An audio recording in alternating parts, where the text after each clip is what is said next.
procurement law, which guides the procurement procedure, like he mentioned. It does not regulate necessarily the profession, but the methodology and the whole procedure around public spend. Why do we still see irregularities? There are still breaches. Is the law working, or is it just a beautiful item on the shelf? Kwamina, I'll take your stand on that. To put it bluntly, perhaps we don't have a lot of examples for people who have been punished for such breaches. But that is just to say you are striking the sledgehammer to penalize persons who are found culpable of breaching the Act. But above all, what I believe is that it is about stewardship. Earlier speakers during this conference, we have heard elaboration about what professionalism is as distinct from what practice or practitioner is. And so that if you should know the consequences of continually breaching sections of what it is that affirms the fact that you are a professional, and there are consequences for the license that you hold, perhaps people would have been kept in check. But because we don't have that, I said initially that stewardship is what matters.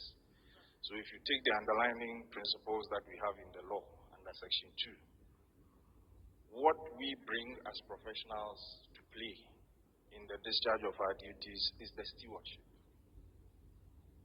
What kind of character do I bring to bear? What values do I hold? Is it everything that ought to be done that I do? We all know of, in fact, because it is public procurement, within the ecosystem, there are a lot of pressures that come to us. I wouldn't sit here and deny that. But the value addition that we always tout is what brings the distinction between you and the person who says he's a non-professional. So my question to it is that, my answer to the question is that we've not had too many examples of people who have been punished for breaching the law. And then the second bit is that upholding what we stand for as professionals has been lacking. Thank you. 2003, the Act was passed. We got the amendment for the Public Procurement Act in 2016. How many years?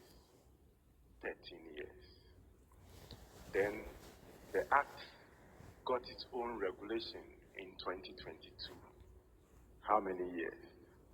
19 years. I also always say that public procurement practice is not the Act. So sometimes if you meet professionals, the professionals are being guided. Anytime a professional asks, you say, or they are trying to argue a case, they will ask, is it in the Act? So practitioners here, most of you can testify that anytime they want to act or check on something, the first thing they will ask, hey, what does the Act say? Is the Act directing our path, or the profession is on its own? So the PPA is a regulator, and the PPA puts in regulations as by law. And one example I can also make here is that if you check the Public Financial Management Act, the Public Financial Management Act does not tell what the accountant, which book the accountant should credit and which book they should debit. It only guides. Why is it that for procurement, the real professional activity that needs to be done, people always want to ascribe it to the law? So PPA is regulating, and PPA is regulating principles of procurement as the country decides we should go on. There are so many infractions because PPA does also not have the power to prosecute. Some people practicing as procurement professionals, I'll be blunt, are not procurement people. They make the infractions, and like my other colleagues have said, nobody is held liable. And some of these things, they do it and then push it to the table of the procurement officer sitting in that office. And it's for the procurement officer to either clean the mess, and I'll be frank here, we have people who are procurement officers at ministries, departments, and agencies. They are procurement officers there, posted, but they are not the ones doing procurement. Have I said it true or false? Audience. Now, one of the things that we have done in the Office of Head of Service, as you know, we look after all the procurement teams across the ministries, is to try as much as possible to make sure that in each of the ministries we are having the right skill set there.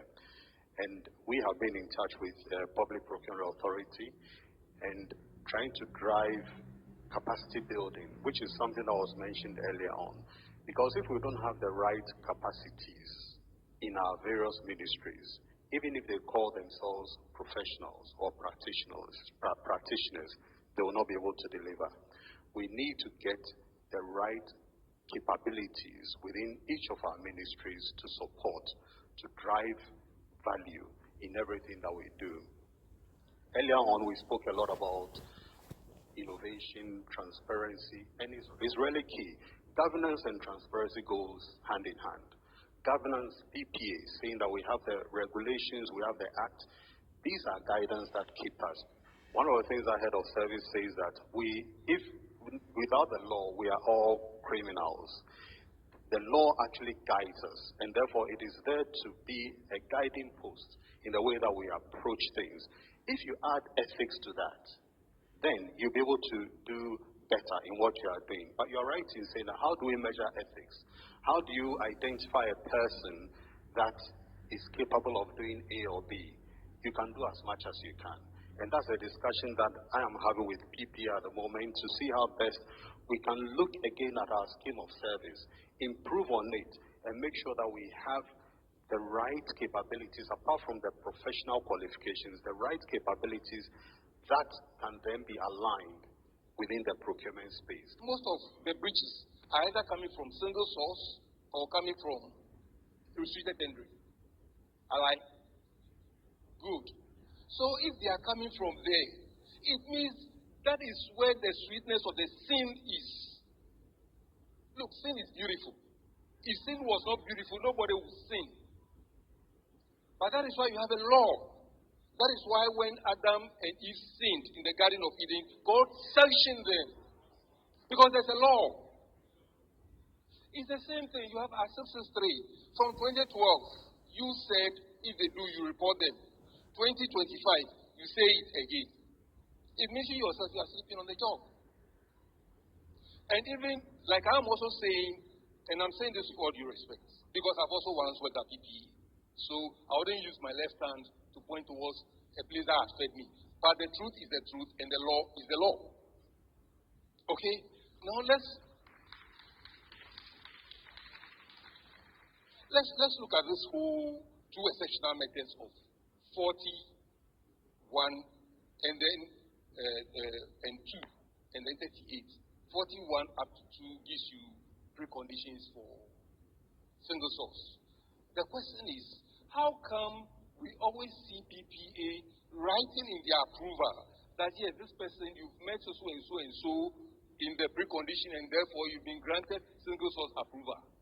I'm yet to see PPA saying you met the requirement in 42 by first publishing your application for single source, and you kept it 7 days for the public to comment on it before you came to the PPE. It was like 42 is not even being looked at by PPE. And with all due respect, some of the approvals that PPA is churning out, you ask yourself, did they really look at these preconditions before they granted approval? Thank you. Thank you very much.